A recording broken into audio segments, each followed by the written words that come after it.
be able to be asked to come up here and speak on behalf of the family and just really share some memories that I've had of my grandma. Unfortunately, I can't tell you it's a pleasure, as these aren't the times that I ever want to stand up and really be able to talk about things. But I think in a time like this where it is saddening to be able to come and talk about one that had, somebody that had passed away. I think it's important to remember the joyous times, you know, and so as I took my long drive with my wonderful sister, 16 hours to get here the other day, I had an opportunity to think about, like, what were those joyous times, what were those great times, and I remember as a child living in Freeport, and my grandma lived off Avenue C, and I was a child. I remember going over there with my dad and my mom, and there's a couple things I just remember. I always remember there being hairpins. In every room I went, there's these little hairpins. I remember my grandma and my great-grandma Momo having these hairpins around. I remember going and they would always have they would always have bread, Mexican bread, right? And I'm not going to try to say it in Spanish because I'll mess it up. But pan, right? Pan de dulce? All right, I'm close. And I remember those times. I remember they always had these little packages of bacon bits. And we would go into the rooms and get some of the bacon bits and we'd eat them. And then we would top it off with little square pieces of caramel candy. And I just remember those days as a child being able to there in Freeport. And then as we got older, my mom moved us to Missouri, but we'd come down and we'd visit our dad. And I had the pleasures of my grandma and my momo and my dad. They lived next door to each other. And I remember waking up in the mornings over at my dad's house, and I'd look around for my brothers and sisters, and we'd try to be looking and see, well, who's here still? And if they weren't still in the house, we knew where they were at. They were over at Grandma's house. And I remember that we went to Grandma's. It didn't matter if it was in the morning. It didn't matter if it was in the afternoon or the evening. I remember in a moment's notice, she always had homemade tortillas, always had frijoles, always had rice and fideo con pollo, and we were able to eat those things in a moment's notice. And I really remember those days. I remember just her taking us. We would come in during the summer, and she'd take us clothes shopping. We spend time together. I remember as a child even her bringing us to church, and I don't remember what church we were going to. I'm wondering, Pastor Flores, if it wasn't this one we're standing here today. But I remember it was a Spanish-speaking church, and we just kind of was like looking around, and real different for us because we didn't speak Spanish at home. Man, those were wonderful times. And then I remember going over to my grandma's house, and my momo sitting right there with her, and they loved their Hispanic soap operas, right? novellas, and they would sit there, and they didn't want me to leave. They just wanted you to sit there, and so you start talking, and they would get pretty dramatic over the show. That's not real. And but you just sit there, and I remember thinking to myself, I was always in a hurry to go over there, and after 5 or 10 minutes, I'm like, all right, might be time to get something to eat, Grandma. It might be something else. And she's like, we just ate, but I was really just trying to break the monotony of watching those novellas, all right. But I remember those times, and I remember fast forward 10 years, 15 years, I remember always having the luxury of coming to my dad's, and my momo had passed, and I remember the luxury of being able to come to my dad's.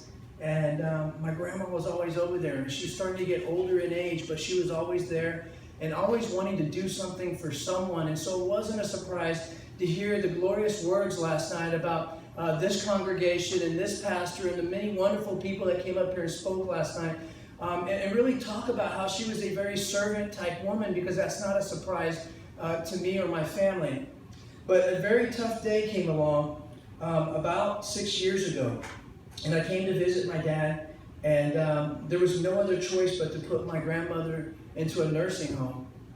She just wasn't capable of watching herself, and I think a lot of you understand the situations. And so my dad was forced into making such a decision. I remember going and visiting my grandma at this nursing home, and it broke my heart. I'm a former Marine. I'm not a man to cry, but I remember leaving that place just frustrated and mad that this situation had happened. I remember getting in the car with my dad, and it wasn't good. He and I had tough conversations, and And it was tough for him, it was tough for me.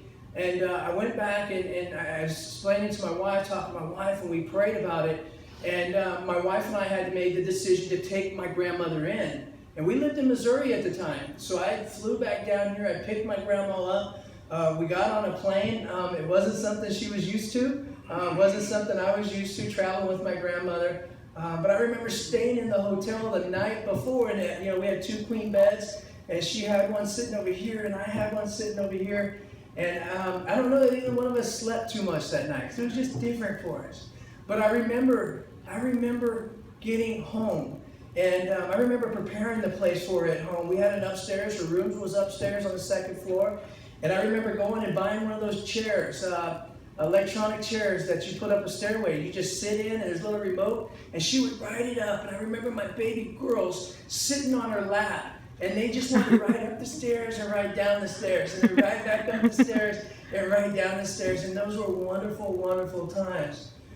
She was getting old, and I knew at that time her mind started doing weird things. And at the time, it wasn't very funny. Today, I probably need to be hesitant about laughing about it, but I remember one time I was traveling, I was out of state in Arizona, and my wife calls me, and she says, "Babe, I said, "What's going on?" And she goes, "Hey, I'm outside right now. Colby," which was my neighbor, is inside the house with a gun, and he's searching the house. I was like, what's going on? And she's like, "Well, your grandma just came and said she saw a man in her closet." I'm like, "Babe, she didn't see a man in her closet, right?" But, I was safety for them. They went and looked at it. I sit back now, and I'm very pleased that she was there and even had worries. I was pleased to have a neighbor, and I was pleased to have a wife that took care of her. And then I remember one time I got to experience myself that she was getting loud in her room, and we were all asleep about 2 in the morning. And I walked in there like, Grandma, what's going on?" And she wouldn't tell me. I just knew she was having a hard time. She went back to bed. And the next morning, I asked her, I was like, "Grandma, last night you had a hard night. What was going on?" And she explained to me. She was like, "Son, I just seen your momo. Just saw my great grandma, and my great grandma at this point's been passed away for years." I said, "Grandma, next time tell me. You had me worried last night." She's like, "Well, what are you gonna do?"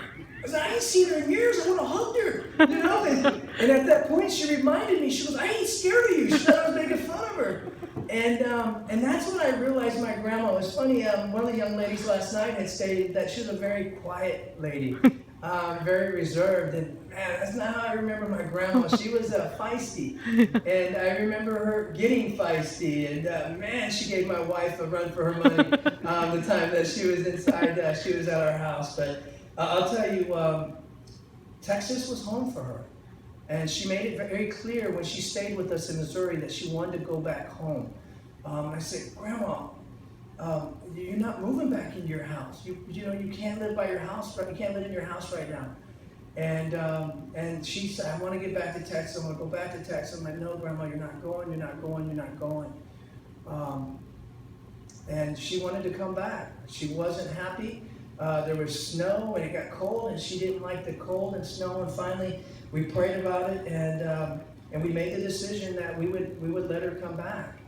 I'll tell you, I was grateful for that time, and in a weird type of way, I feel like I was even selfish, because I start to wonder, was me having my grandmother there more about making sure that my kids knew my grandmother, their great grandma? Was this more about me? Was it more about her?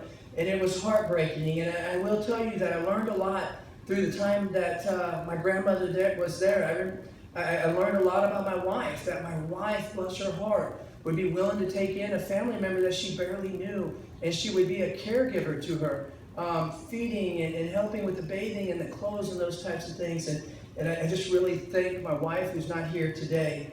But those were very great times for us. And because I travel, I do get the opportunity once every few months to come to Texas, and I'd always go pick up my dad. We would go visit my grandma.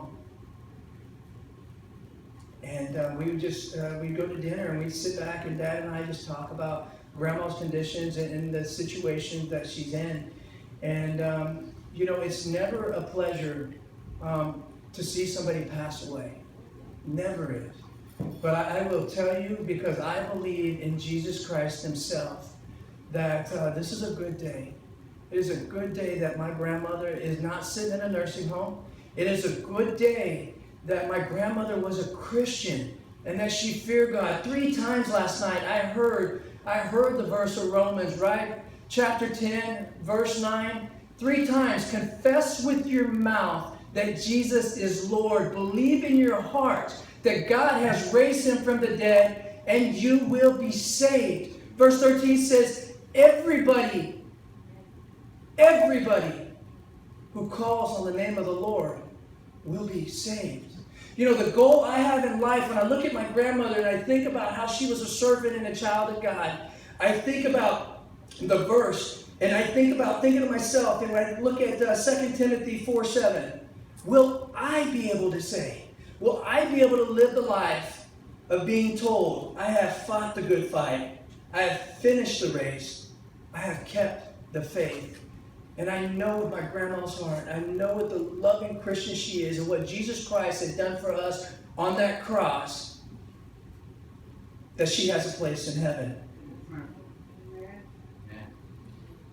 I sit and ask for the day that I can sit back and I think about the parables in Matthew 25:21 and be pleased if Jesus Christ himself could tell me, well done, thou good and faithful servant.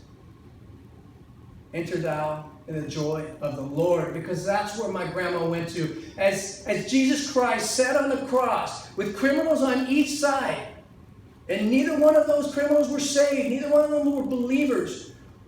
One of them asked for Jesus Christ, right? And at that point, Jesus Christ himself said, we will be in paradise today. And so I'm grateful for my grandmother that's able to share in that. I'm grateful for the place that Jesus Christ has been able to set.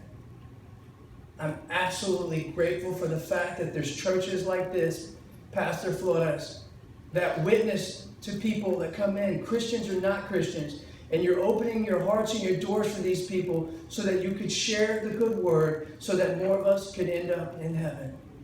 Mm-hmm. I thank you, and I thank you for the brothers and sisters of this congregation, the friends and family that have came today to be able to join in our mourning. There's nothing embarrassing to be able to be sad in the morning, but only to be said that I will be seeing my grandmother in heaven again, because I will share in God's glory. As said in Joshua 24:15, as for me and my house, we will serve the Lord. Amen. Amen.